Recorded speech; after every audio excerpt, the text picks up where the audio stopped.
We're learning so much about these species that we never learned before. To be that close to a great white shark is incredibly humbling. You beauty! We went out and got the ultimate breach shot. It was unbelievable. Bingo! That's a huge fish! I love these animals as much now as I ever did.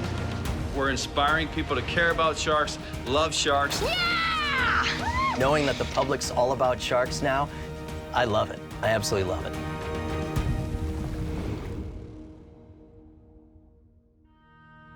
Good evening, everyone. I'm Lisa Hughes, evening anchor at WBZ-TV in Boston, and I'm excited to welcome you to tonight's Stars of Shark Week presented by Discovery. This evening's virtual event is a fundraiser to benefit the nonprofit Atlantic White Shark Conservancy. And by joining us tonight, you are directly supporting the organization's shark research, education, and conservation efforts. Over the past 10 years, Cape Cod has become a white shark hotspot, giving researchers unprecedented access to these elusive predators in the North Atlantic. Whoa, we got attacked! Oh, yeah! With enormous public interest in the species, great white sharks are frequently featured in the local news. A huge shark in the waters off the Cape. I've personally had the opportunity to spend time on the water with the local research team to view these magnificent animals, and I can tell you it is awesome and thrilling. It's something I've dreamed about since I was a kid, and it really is one of the highlights of my career in Boston. Tonight, we are excited to bring you three of the biggest stars of Shark Week to share some of their favorite footage from their shows on Discovery Channel, the importance of shark conservation, and their connection to great white sharks off the coast of Cape Cod.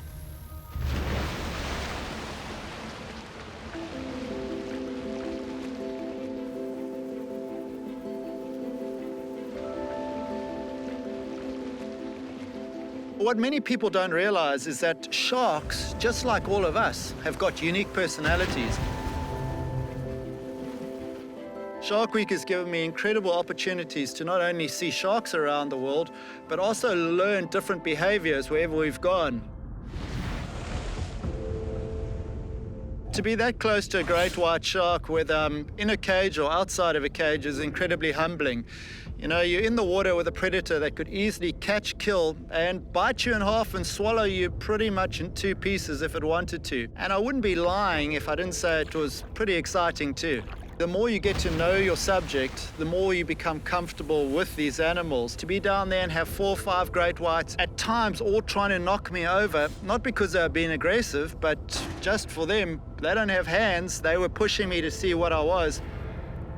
Being in the water with great whites without a cage by day is, I guess, for some people, pretty intimidating. But you really ratchet it up a couple of levels when you do it at night. I always try and console myself that whilst they might be around, they're probably just curious of me, and I don't have too much to worry about. And I think by bringing the animal to people who aren't lucky enough to live the life that I do, bring them the animal in a way that truly shows the beauty of it, you shape their perceptions of that animal in a way that's really positive. I hope that they don't only see them as awesome animals, but also animals that really are worth protecting. I look to try and include the most beautiful aspects of what the great white shark has in its canvas of different opportunities. A breaching great white shark is undoubtedly one of the most spectacular things in all of nature.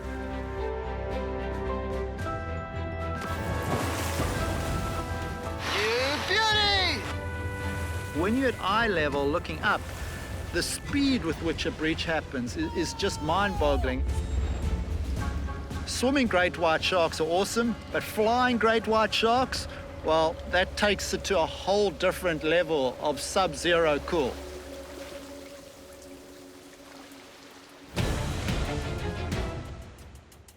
I've been lucky. I've almost felt like the 007 James Bond of sharks with all the contraptions and gadgets and different styles of locomotion we've used. Working with Jeff Kerr, who's one of the leading cinematographers working on Shark Week, he's always looking up new ways to get novel angles and different shots of sharks breaching. Every few years, new technology comes along that allows us to pull back the veneer of secrecy surrounding these sharks, and it's kind of like a kid in a candy box. You discover new things, and it's another gee wow moment learning about these remarkable animals. can honestly say I love these animals as much now as I ever did, and I can't wait for the next invention that allows me to get close to them. So welcome, guys. It's a real privilege to be able to talk to you today about my passion, which is sharks, and to share some special moments as well.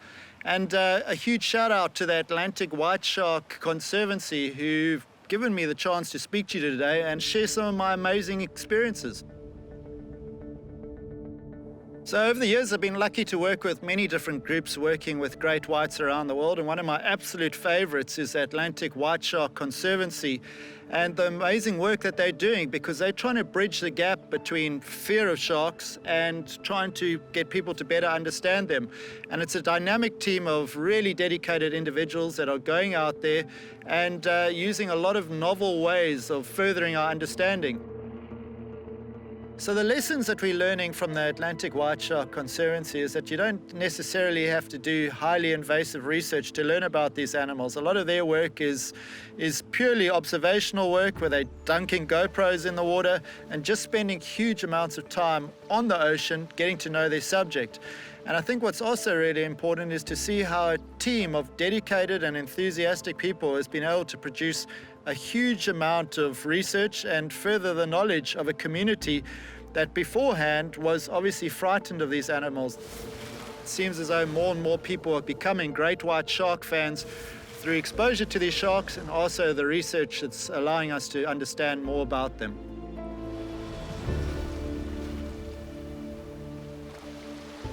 My relationship with the Atlantic White Shark Conservancy comes about through a gentleman called John King, who visited us in False Bay many years ago and became passionate about these animals and learning more about them. And at the same time, they suddenly started appearing in ever-increasing numbers off the northeast coast of the US. And John and a dedicated team started going out there and trying to catalogue the numbers of sharks that were occurring along the shores.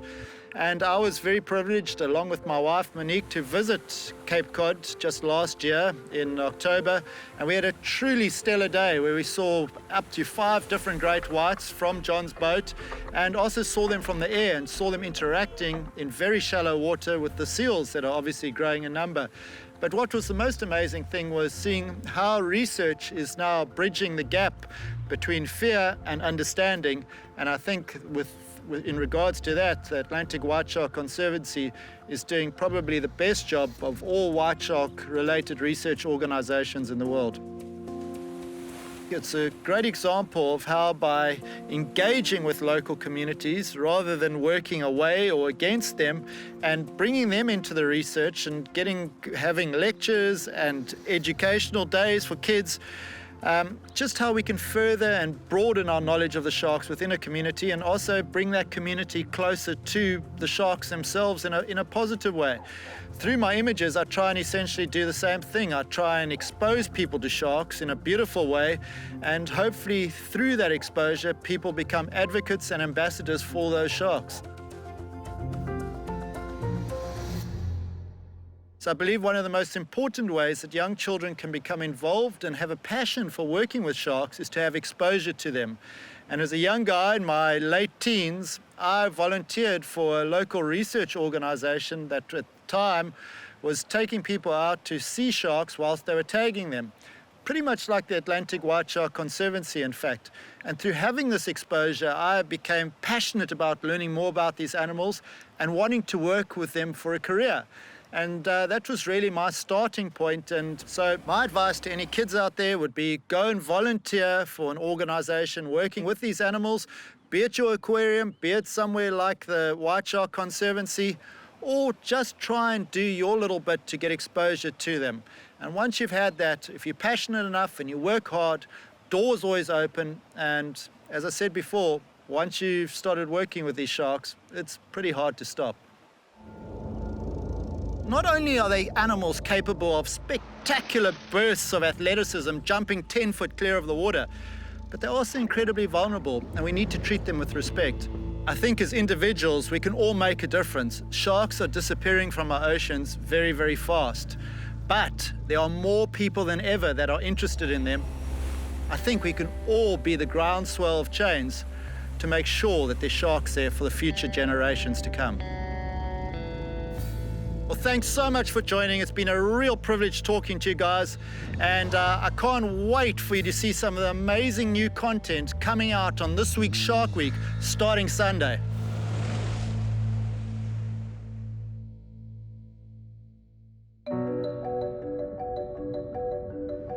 I actually became a filmmaker completely by mistake. The only thing that I've ever could think about, ever since I was small, every single day, has been great white sharks. It really warms my heart to realize that we're inspiring people to care about sharks, love sharks. My absolute favorite part of Shark Week is obviously sharks. My second most favorite part is the technology. The secret life of sharks, all these cool things that we can learn would be impossible without technology. The best way to study sharks and understand them is through cinematography, through cinema science. Great White Matrix required me to build this 30-camera GoPro rig, much like you would see in the movie The Matrix. And the whole idea was to try to wrap around a white shark as it was attacking something. It didn't go as well as I wished. We rebuilt it and we're still able to get some cool shots, which illustrates like the bite dynamics with a great white shark. I had seen him dozens and dozens of times on television tagging these sharks at the end of a boat on a pulpit, and I'm like, how does this guy do it? That's a huge fish! He is probably the most exciting shark scientist out there. That was fantastic! It was really special to tag a white shark, see a predation event, and just be in Cape Cod, like the home of Jaws, tagging white sharks with the world's top white shark expert up there. Being in South Africa, working on air Jaws, where we actually captured from a drone in super high resolution the ultimate kill of a great white shark hunting a Cape fur seal from start to finish. Yes, yes, yes! Oh my goodness. He's got it. He's got it. It was unbelievable. Another crazy shot that we decided to get was actually a balloon breach with a Phantom super slow motion camera. Let's get this thing up there, guys. We put on a inflatable balloon, basically a big helium balloon, at the back of a boat in Cape Town, a place that they call the Cape of Storms. It was smashing around, the balloon hit the water. Amazingly, we didn't lose the camera. We went out and got the ultimate breach shot. One of the crazier things that I did for a Shark Week show, The Bride of Jaws, This is scary. they decided to hang me from a crane at the back of the boat so I could try to put this fin camera on, and it proved to be very challenging to the point where I actually fell in. But those are the kind of things that we're willing to do to get the job done. It was worth it. Yeah! Nice work, man. Contrary to what most people think, sharks don't want to eat us. I've had a few close calls, some super intense encounters, but the reality is if you don't overreact, you don't hype it up, you don't swim away, they will treat you with more respect. Literally my best dive of my entire life was in Australia during Shark Week with the two brothers. It was the most mind-blowing dive of my life. Hey, check out these two! They were checking me out, cruising like jet fighter pilots right past me. They never really expressed any aggression. White sharks during the daytime are intense enough, especially down in New Zealand. Shark gets in here, it's all over, man. And we've seen about 15 white sharks in the past 24 hours, and I know they're still around. So the night dive in New Zealand was, and still is, the sketchiest dive of my life. Now, that's one of my favorite things about Shark Week, going to these new locations where other people have not been and discovering new behaviors and diving with the coolest sharks in the world. I still can't believe that this is my real job. It is the best job in the world and the only job for me.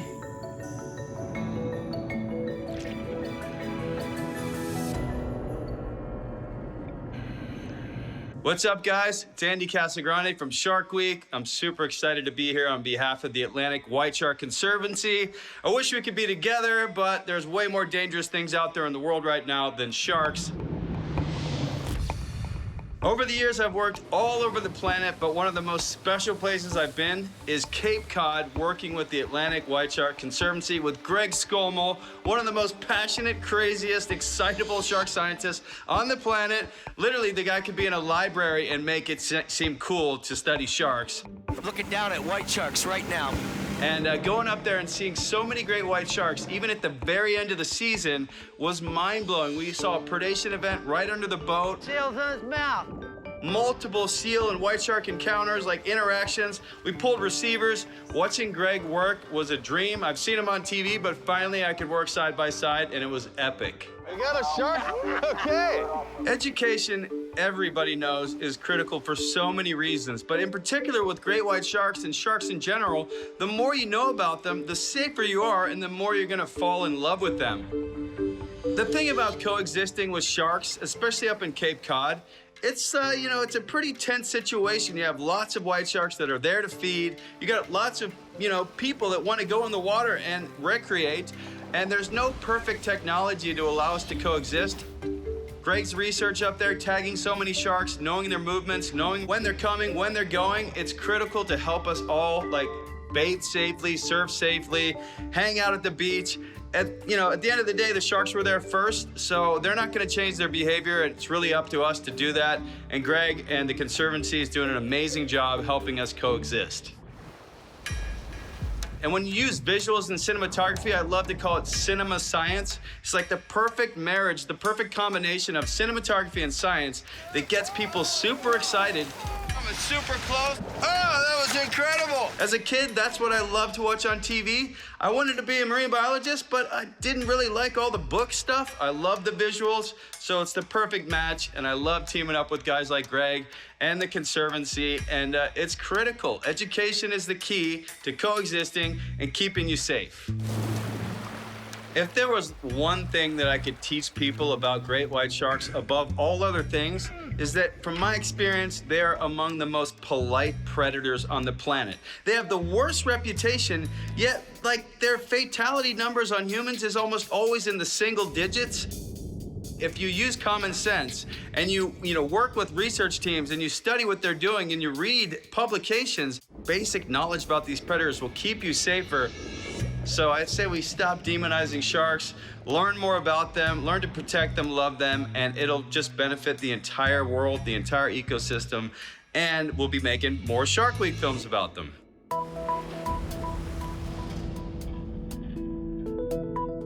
Growing up as a kid watching sharks on television, now making films that kids watch on television, it's the most rewarding job on the planet. And every year that Shark Week goes on, their fans and the fan base around Shark Week gets bigger and bigger and bigger, and so does the protection for these species.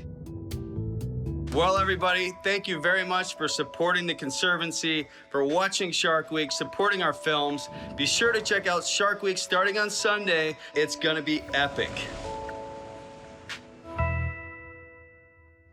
Hi, everyone. I'm Cynthia Wigren, the CEO and co-founder of the Atlantic White Shark Conservancy, and I'm coming to you from our Shark Center in Chatham, Massachusetts.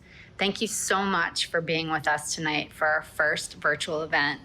Thank you to Discovery for your amazing support, and to Chris, Andy, and Greg for your time and participation in supporting the Conservancy's work. You're likely watching tonight because you love sharks and Shark Week as much as we do. But as a shark advocate, you know that white sharks are often misunderstood and misrepresented. The Atlantic White Shark Conservancy is working to change that by investing in research to learn more about the species and by educating the public to inspire shark conservation. Before I introduce our next star of Shark Week, I have exciting news to share with you. We've received $25,000 in matching pledges to support tonight's event, and that means that all donations will be matched dollar for dollar up to $25,000. We could not do the work that we do without your support. You can contribute today by texting to give to the number below or by donating through our event page. Research has been at the foundation of Atlantic White Shark Conservancy's work, and it's been a privilege to have spent the last 7 years supporting Greg Skomal's studies. Greg has been at the forefront of white shark research in the Northwest Atlantic. And it is my pleasure to introduce you to Dr. Greg Skomal. Well, my first real exposure to sharks was really through the movie Jaws. The way the shark is portrayed in the film is it's an evil monster, but I knew deep down that these were pretty complex creatures that I wanted to learn more about.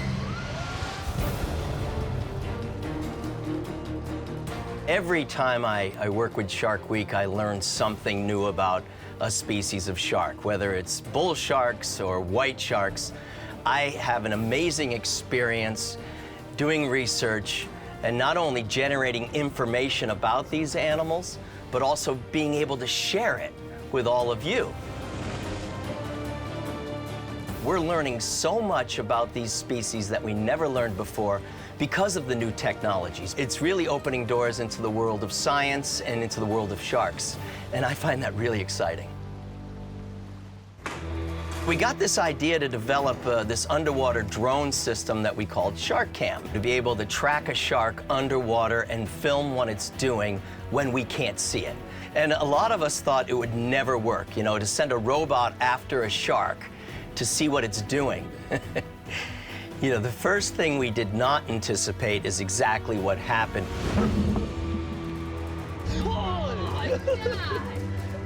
You know, we thought we would watch the predator eat the prey. We didn't think that the vehicle would become the prey. And that's exactly what happened. We began using the vehicle more and more, not only on white sharks, but then on bull sharks. And it started bringing back to us not only really cool information that you folks like to watch, but also real scientific information and real insights and a glimpse into the world of sharks when we can't see them.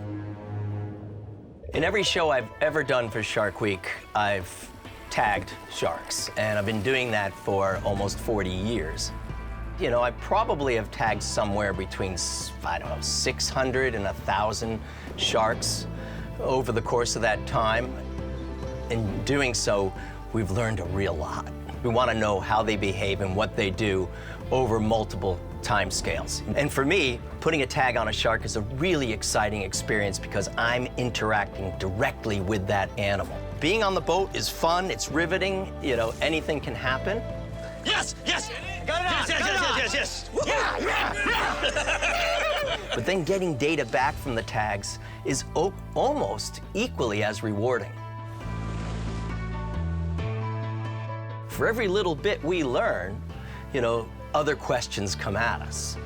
Any day that I go on the water, we're trying to generate new information about these animals. I think one of my favorite moments is, you know, we tend to think of white sharks as being spastic, crazy animals that are always trying to eat things.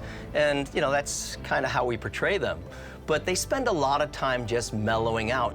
We know that almost every vertebrate animal on Earth needs to rest. And perhaps this was our first insights into how white sharks do that. And that was pretty exciting. I love to work with Shark Week because they support the science. It allows scientists like me to talk to you and to share my, the science so that you learn something that's cool and exciting about these animals.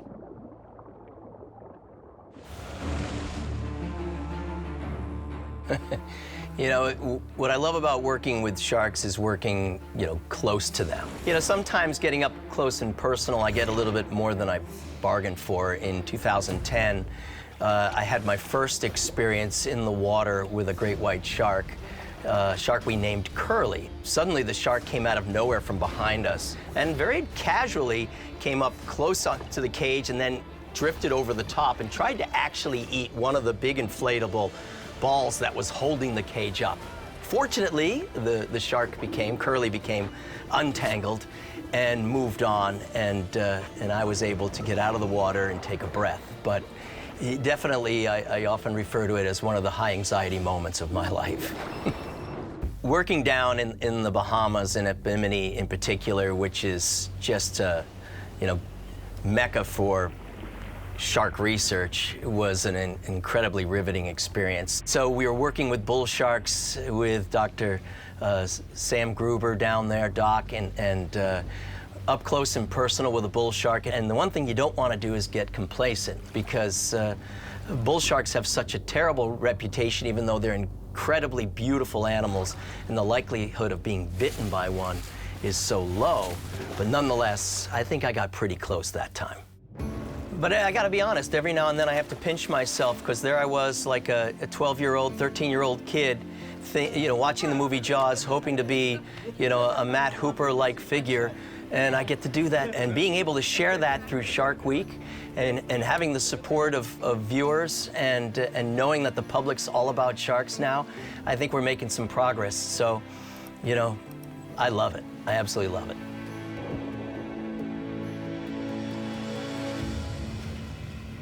Hi, everybody. Welcome to my basement. I wish we could be here in person, but we can't. Hopefully someday soon. I want to thank Discovery Channel and Shark Week for making this happen, and their support of the Atlantic White Shark Conservancy, your support for the Atlantic White Shark Conservancy, and therefore our research. In 1987, I started working for the Massachusetts Division of Marine Fisheries, and I established the Shark Research Program. And over a lot of those early years, right up until, 2005, 2008, I studied a lot of different New England shark species, generating all kinds of funds from grants and using in-house money. But, raising funds to do research has always been a struggle for scientists. And for our white shark research in particular, when we started doing it in 2010, we realized over the course of the next few years that we didn't have enough money to really get things done. Then the Atlantic White Shark Conservancy was established, and for a lot of the white shark research we are doing today, and I'll tell you, it is cutting-edge research, some of which is not being done anywhere else in the world. That is being supported by the Atlantic White Shark Conservancy. We wouldn't be pushing the science as far as we are pushing it now without the Conservancy. That's the bottom line. Here off Cape Cod, we've got white sharks really close to shore, trying to do what they do naturally, and that is feed on their prey, the seals. And these are gray seals. And all of this is happening very close to the shoreline, and sometimes a lot closer than people want. And these are also areas that are populated by folks going to the beach who may be surfing, paddleboarding, boogie boarding, and that creates the potential for negative interactions between these white sharks and people. Potential is really low, the probability is really low, but it has happened. And so the information we're trying to generate now is to try to get data that will allow us to give public safety officials and the general public advice on where, when, how you might want to conduct activities close to shore in or around the water. So everything we're doing now in terms of our research is generating the kinds of information that'll tell us about the nearshore behavior of white sharks around Cape Cod. If we can find patterns in that behavior, that will allow us to forecast where sharks are likely to be hunting, and knowing that, giving it to the public, will allow them to make wise decisions about how they want to use the shoreline. So that's what we're really focused on right now, and I think it's important. We tend to think of sharks in general, and specifically great white sharks, as being, consumers of human beings, man-eaters. And that's certainly how they were portrayed when I was a kid, and Hollywood still does that to some extent. But they're far more complex animals than we ever thought. And the more we study them, the more we're learning about their complexity. And studying them can be extremely difficult, because every time you think you figured something out, they do something very different. If you remove those top predators, you've struck an imbalance. You've disrupted the equilibrium of the marine ecosystem, and that's not good. We need a well-balanced ecosystem. We need our top predators. And so sharks are, not only really cool to look at, and they're phenomenal animals to study. We all love Shark Week, but realize that they're critical pieces of the puzzle that we call the ocean, so we need to keep them around.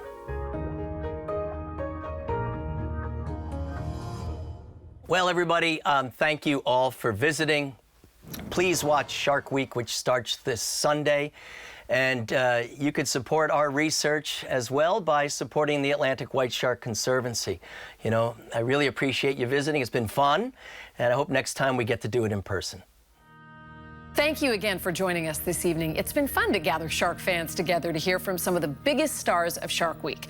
You can continue to follow and support the Atlantic White Shark Conservancy's work through their website, social media channels, and by downloading their Sharktivity app. Be sure to tune into Shark Week starting this Sunday to see tonight's stars in action. Thank you and good night. We know what you need right now. Look at that. Shark Week is back. Right below you. Right below you. I'm like shaking right now. White shark. Big shark, oceanic whitetail. I got one, Dad. We got one. With Mike Tyson. You got too much muscle, Mike. No, the suit is too small. Watch out. Hold on. Will Smith. I want to confront my fear of sharks. The voice of Snoop Dogg. Plus Adam Devine and Shaq are back for more. I always told him I want to do something epic. This is epic. There are no humans on the ocean. Sharks are behaving differently. We've been able to track the sharks. This tag is revolutionary. We're getting video data, we're getting temperature, we're getting depth. This is the most perfectly designed predator. What the hell just happened? Shark Week, the one and only, starts Sunday at 8 on Discovery.